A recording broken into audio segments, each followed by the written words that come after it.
साथियों नमस्कार। टिकरिया क्लासेस में एक बार पुनः स्वागत है आपका।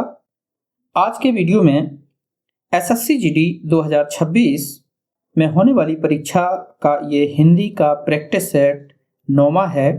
इससे पहले आप 8 प्रैक्टिस सेटों का अध्ययन कर चुके हैं। तो चलिए शुरू करते हैं। पहला प्रश्न है कि अंधा युग के रचयिता कौन है।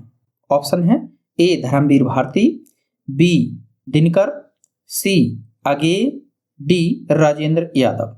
तो अंधा योग के जो लेखक हैं वो हैं धर्मवीर भारती। ए इसका सही उत्तर है।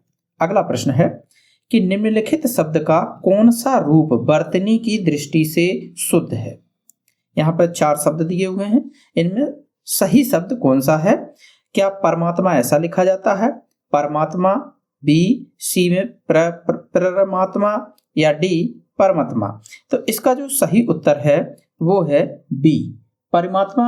अगला प्रश्न है इनमें कौन सा शब्द शुद्ध है। ये जो नीचे दिए गए हैं इनमें से कौन सा शब्द शुद्ध है। आशीर्वाद, ये आशीर्वाद गलत है, ये आशीर्वाद गलत है, ये भी गलत है। डी इसका सही आंसर है। आशीर्वाद वा के ऊपर रा चढ़ता है। अगला प्रश्न है कि मिथ्या का विलोम शब्द क्या है। मिथ्या माने होता है झूठ, झूठ को मिथ्या कहते हैं, इसलिए इसका जो विलोम होगा वो होगा सत्य। अगला प्रश्न है कि पवन का पर्यायवाची शब्द कौन सा है।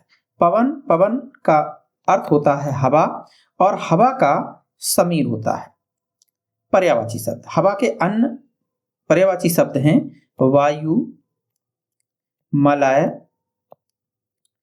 निराला।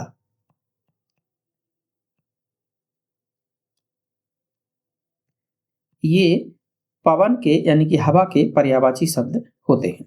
अगला प्रश्न है जो मन की बात जानता हो इसे क्या कहते हैं। जो मन की बात जानता हो, क्या भविष्यवाणी कहते हैं, नहीं कहते हैं। क्या अंतर्यामी कहते हैं, बिल्कुल सही, बी इसका राइट आंसर है। जो मन की बात को जानता हो उसे अंतर्यामी कहते हैं। अगला प्रश्न है कि सांच को आंच नहीं, इसका क्या अर्थ है। सांच को आंच नहीं, तो इसका क्या अर्थ है। सच्चाई कभी जलती नहीं है, नहीं, ये गलत है। सच्चे को आग नहीं लगती, गलत है। सी सच्चा अच्छा नहीं होता, ये भी गलत है।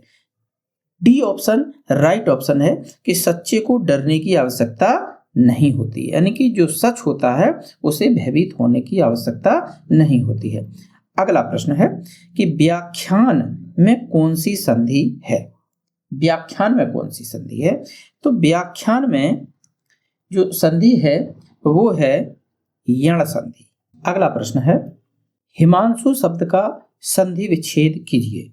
हिमांशु शब्द में इनमें से संधि विच्छेद कौन सा है उसको बताना है। तो इसका जो सही उत्तर है वो है हिम धन अंशु। हिमांशु का शुद्ध संधि विच्छेद है हिम धन अंशु। ए इसका सही उत्तर है। अगला प्रश्न है कि लिखना क्रिया से कौन सी भाववाचक संज्ञा बनती है। ए लिखा नहीं, बी लिखी नहीं, ये भी भाववाचक संज्ञा नहीं बनेगी। सी लिखे, ये भी नहीं बनेगी। लिखना क्रिया से जो भाववाचक संज्ञा बनेगी वो बनेगी लिख।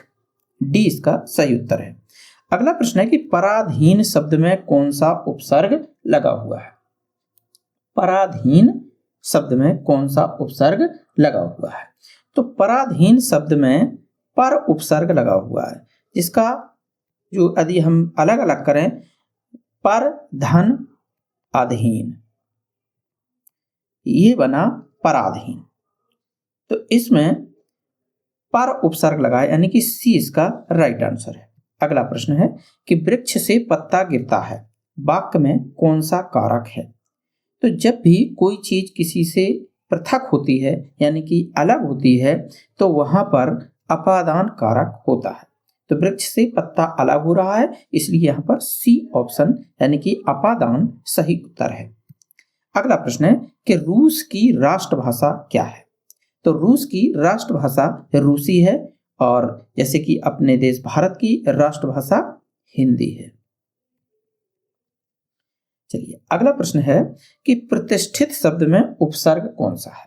तो प्रतिष्ठित शब्द में यदि इसका हम विग्रह करें तो प्रति धन स्था धन इत, ये इसका पूरा विच्छेद होगा। तो इसमें प्रति उपसर्ग लगा हुआ है, बी इसका राइट आंसर है। अगला प्रश्न है कि भारतीय शब्द में प्रत्यय कौन सा होता है? तो प्रत्यय वो शब्दांश होते हैं जो किसी शब्द के अंत में जुड़ते हैं और उस शब्द का अर्थ बदल देते हैं, जबकि उपसर्ग वे शब्दांश होते हैं जो किसी शब्द के प्रारंभ में जुड़कर उस शब्द का अर्थ या विकार उत्पन्न कर देते हैं, उन्हें उपसर्ग कहते हैं, और अंत में जुड़कर के जो विकार उत्पन्न करते हैं उन्हें प्रत्यय बोलते हैं। तो भारतीय में ये प्रत्यय लगा हुआ है, बी इसका राइट आंसर है। अब एसएससी जीडी में एक पैराग्राफ आता है, उसमें कुछ जगह रिक्त स्थान होते हैं, उन रिक्त स्थानों में जो शब्द होते हैं उनको भरना पड़ता है। तो इसमें रिक्त स्थान नहीं, ये सीधा सीधा दिया है, इसके आगे क्वेश्चन दिए हैं, कभी कभी क्वेश्चन भी आ जाते हैं और कभी कभी रिक्त स्थान भी आता है। तो चलिए इस पैराग्राफ को पढ़ते हैं। ये पैराग्राफ लिया गया है ममता जो पुरस्कार कहानी है जयशंकर प्रसाद की, उससे लिया गया है कि घोड़ों की टापों की आवाज सुनकर ममता भयभीत हो गई। पथिक ने कहा, वह स्त्री कहाँ गई है, उसे खोज निकालो। ममता छिपने के लिए अधिक सचेत हुई। वह मृगदाव में चली गई, दिन भर उसमें से नहीं निकली। संध्या में जब उन लोगों के जाने का उपक्रम हुआ तो ममता ने सुना पथिक घोड़े पर सवार होते हुए कह रहा था, मिर्जा, उस स्त्री को मैं कुछ न दे सका, उसका घर बनवा देना, क्योंकि मैंने विपत्ति में यहाँ विश्राम पाया था। यह स्थान भूलना मत। चौसा के मुगल पठान युद्ध को बहुत दिन हो गए।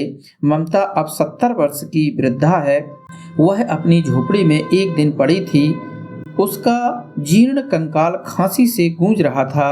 ममता ने जल पीना चाहा। एक स्त्री ने सोपी से जल पिलाया। सहसा एक अश्वारोही घोड़े के द्वार पर दिखाई पड़ा। मिर्जा ने जो चित्र बना कर दिया था इसी जगह का होना चाहिए। बुढ़िया मर गई होगी। अब किससे पूछे कि एक दिन शहंशाह हुमायूं ने किस छप्पर के नीचे विश्राम किया था। मतलब शहंशाह हुमायूं ने उस छप्पर के नीचे विश्राम किया था, और जो पथिक था वो शहंशाह हुमायूं थे, और उन्होंने अपने सेनापति मिर्जा से कहा था कि उस स्त्री को कभी मत भूलना, इस जगह को कभी मत भूलना, और उसका घर बनवा देना, क्योंकि मैंने यहाँ पर आश्रय पाया है। चलिए इस पैराग्राफ से संबंधित आगे 5 प्रश्न दिए गए हैं, उन प्रश्नों के उत्तर इसी पैराग्राफ से मिलेंगे। तो 16वां प्रश्न है कि हुमायूं में कौन सा गुण था?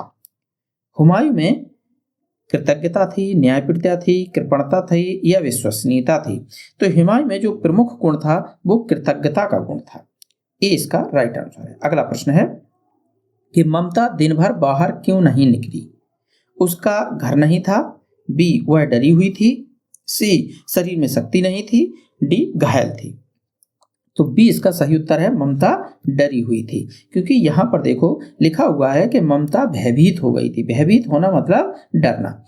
अगला प्रश्न है कि निम्नलिखित में से बुढ़िया को क्या नहीं था? बुढ़ापा था, हाँ बुढ़ापा तो था, तो ये तो सही है नहीं है, बुढ़ापा उसको था। और खांसी, हाँ खांसी भी थी। सी कमजोरी भी थी, लेकिन सामर्थ्य नहीं थी, मतलब शक्ति नहीं थी। सामर्थ्य का मतलब होता है शक्ति, उसमें शक्ति नहीं थी कि वो स्वयं कुछ कार्य कर सके, इसलिए डी इसका राइट आंसर है। अगला प्रश्न है कि अश्वारोही वहां क्यों आया था?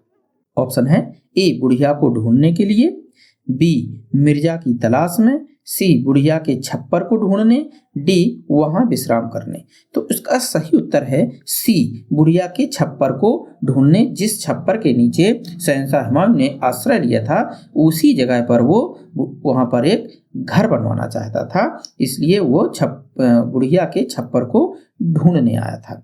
चलिए अगला और अंतिम प्रश्न है इस वीडियो का कि गद्यांश में पथिक किसे कहा गया है? ए मिर्जा को, बी मुगल योद्धा को, सी ममता को, डी हुमायूं को। तो इसका राइट आंसर है डी हुमायूं को। वीडियो अच्छा लगा हो तो लाइक कर दीजिए और चैनल को सब्सक्राइब कर लीजिए। नेक्स्ट वीडियो में फिर मिलते हैं, तब तक के लिए जय हिंद।